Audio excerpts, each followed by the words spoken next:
Welcome to my YouTube channel. আমি প্রত্যেক দিনের মতো আবার আজকে রান্নাবান্না নিয়ে তোমাদের সাথে শেয়ার করতে চলে এলাম।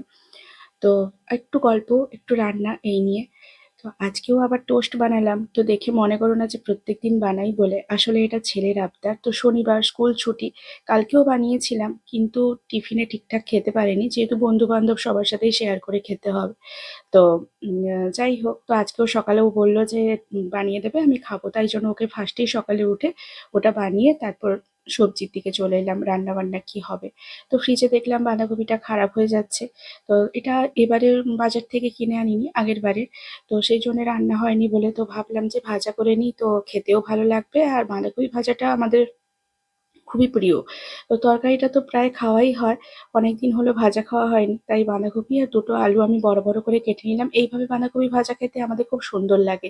তো একদম ভেতরের ওই শাঁসটা খুব ভালোভাবে মানে কি বলবো, বড় বড় হয়ে থাকে। তো তো খেতেও খুব সুন্দর লাগে। আর হালকা একটু সেদ্ধ করে জাস্ট সর্ষের তেলের উপরে শুকনো লঙ্কা আর পেঁয়াজ দিয়ে একদম লো ফ্লেমে বসিয়ে বসিয়ে ভাজলে খুব সুন্দর লাগে। আর তারপরে দেখো পরিমাণ মতো সব সবজি আমি কেটে নিচ্ছি। পেঁয়াজটা কেটে নিয়েছি দুটো তরকারির জন্য, বেগুন দিয়ে আর একটু ভেন্ডির তরকারি করব। আর ভেন্ডিটা কাটতে কাটতে ভাবলাম যে চলো রান্নাবান্নার কাজ শুরু করে দেওয়া যাক, কারণ ওটা কাটতে একটু সময় লাগবে। তো যতক্ষণ সেদ্ধ হবে আর এদিকে একটা মাছ ভাজা তুলে দেবো, ততক্ষণে পর্যন্ত কাটা হয়ে যাবে। তো আমি সাধারণত নর্মালি একদম গুছিয়ে করতে গেলেও যখন যেটা দরকার হয় সেরকম করতে বেশি পছন্দ করি, কারণ আমার হাতে সময় খুব কম, এই সময়ের মধ্যে আমাকে সব কমপ্লিট করতে হয় তাই। আর তো এদিকে দেখো মাছটা মাছ ভাজতে ভাজাটাও ভাজতে বসিয়ে ভাবলাম দিয়েছি। ভেন্ডিটা কেটে নিই। তো এই সাইডে আমি ভেন্ডিটাও কাটতে বসেছি আর মাছটাও ভাজতে বসিয়ে দিয়েছি। তো ওদিকে তরকারিটা মানে সরি ভাজাটা, তো ভাজাটা হালকা হালকা সেদ্ধ হচ্ছে। তো আমি একটু ওলট পালট করে দিলে উপরে এগুলো ভালো সেদ্ধ হয়ে যায়। একদম প্লেন ভাবে ভাজাটা মানে সেদ্ধ করব না, একটু হালকা কাঁচা থাকবে, সেটাই ভালো লাগে। বাঁধাকপি বলো ফুলকপি বলো, একদম ঘেঁটে গেলে সেটা আমার একদমই পছন্দ হয় না। এমনকি খিচুড়িতেও ফুলকপি আমি একটু শক্ত রাখতে পছন্দ করি। তারপর দেখো এখানে মাছটা আমি মাখিয়ে রেখে দিয়েছিলাম, মাঝখানে পেঁয়াজ একটু বেটে তার সাথে সর্ষে আর কাঁচা লঙ্কা দিয়ে, তেলটা অবশ্য কড়াইতে গরম করে তার উপর থেকে দিয়েছি, আর নুন হলুদ একটু লঙ্কা গুঁড়ো, বাস আর কিছুই না। ইলিশ মাছ তুমি যেরকমই রান্না করো না কেন সেটাই খেতে খুব সুন্দর লাগে, সেটা ভাজা ঝাল এমনকি টক সবটাই, ভাপা। তো পাতুরিটা আমি একটু ইলিশ মাছের কম করি, কারণ ইলিশ মাছ কাঁচা অবস্থায় এইভাবে ভাপা খেতে কৌটোর মধ্যে ঢুকিয়ে সেটা আমার সব থেকে বেশি ভালো লাগে।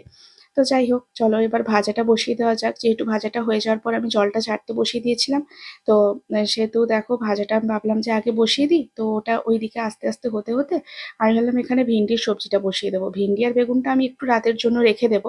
সব তরকারি যে একবেলাই খাওয়া হবে তা নয়, কারণ আমার কাছে রাতের সময় আমি পাই না একদমই। তাই আমি চেষ্টা করি যে দিনের বেলাতেই সবকিছু কমপ্লিট করে নেওয়ার জন্য। হ্যাঁ, কখনো কখনো করতে হয়, সেটা আলাদা ব্যাপার, কিন্তু আমি চেষ্টা করি প্রায় প্রত্যেক দিনই। আর এদিকে দেখো আমার ভাজা কমপ্লিট, আর এদিকে ভেন্ডিটা পেঁয়াজের উপর দিয়ে নুন হলুদ আর লঙ্কা গুঁড়ো আর একটু রসুন কুচি দিয়েছি। এটা কিন্তু ভাজা ভাজা খেতে বেশ লাগে রুটির সাথে গরম গরম। তো এই উপর থেকে একটু লেবু দিতে হবে, ব্যাস আর কিছুই নয়। আর একদম কষিয়ে কষিয়ে ভাজতে হবে, এটাতে জল আর দেওয়া চলবে না, লো ফ্লেমে বসিয়ে দিতে হবে।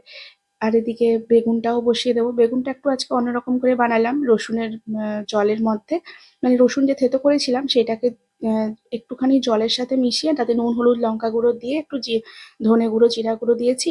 আর তারপরে দেখো পেঁয়াজটা ভেজে নেওয়ার পরে জিরের উপরে তারপর একদম ওই জলটা দিয়ে আস্তে করে তেল ছাড়া পর্যন্ত নাড়তে বসে দিয়েছি। আর বেগুনের তরকারি বিশেষ করে এইভাবে বানালে খুবই সুন্দর লাগে টেস্টটা। তোমাদের সাথে পরে যদি পারি একদিন শেয়ার করে নেব। তবে হ্যাঁ, শীতকালে কিন্তু বেগুনটা ভালো ওঠে। আর এটা তো ওই যে বললাম মাসি এসে দিয়ে যায়, তো ওনাদের বাড়িতে হয়েছিল, উনি দিয়ে গেছেন কিছুটা কম পরিমাণে। তো একসাথে অনেকটা হলে যেমন তরকারিটার কোয়ান্টিটিটাও বাড়ে আর দেখতেও ভালো লাগে। তো যে কি করব, করার কিছু নেই, তিন চারটেই ছিল। এই জন্য দেখো এখানে এবারে বেগুনটা নাড়তে নাড়তে, এটা একটু লো ফ্লেমে নাড়তে হবে যতক্ষণ পর্যন্ত না বেগুনটা মশলার সাথে গায়ে গায়ে ভালোভাবে লেগে যায়। তারপর বেগুনটা একটু হালকা সেদ্ধ হয়ে এলে 25% 30% সেদ্ধ হয়ে এলে আমি হালকা জল দিয়ে দেবো আর উপর থেকে টমেটো দিয়ে দেবো, ব্যাস। তারপরে বেগুনটা এমনি হয়ে যাবে। আর এমনি বেগুনটা খুব নরম আর মিষ্টিও, তুলতুলে একদম। আর এদিকে দেখো আমার একটু চা খেতে ইচ্ছে হলো, মাঝখানে এত রান্না বান্নার মাঝে তো একটু চা বসিয়ে নিয়েছি, আর ওদিকে ভাতটাও বসিয়ে দিয়েছি। তারপরে দেখলাম দুধও চলে এলো, তো দুধ বসিয়ে দিয়েছি। এবার সব থেকে লাস্টে রুটি।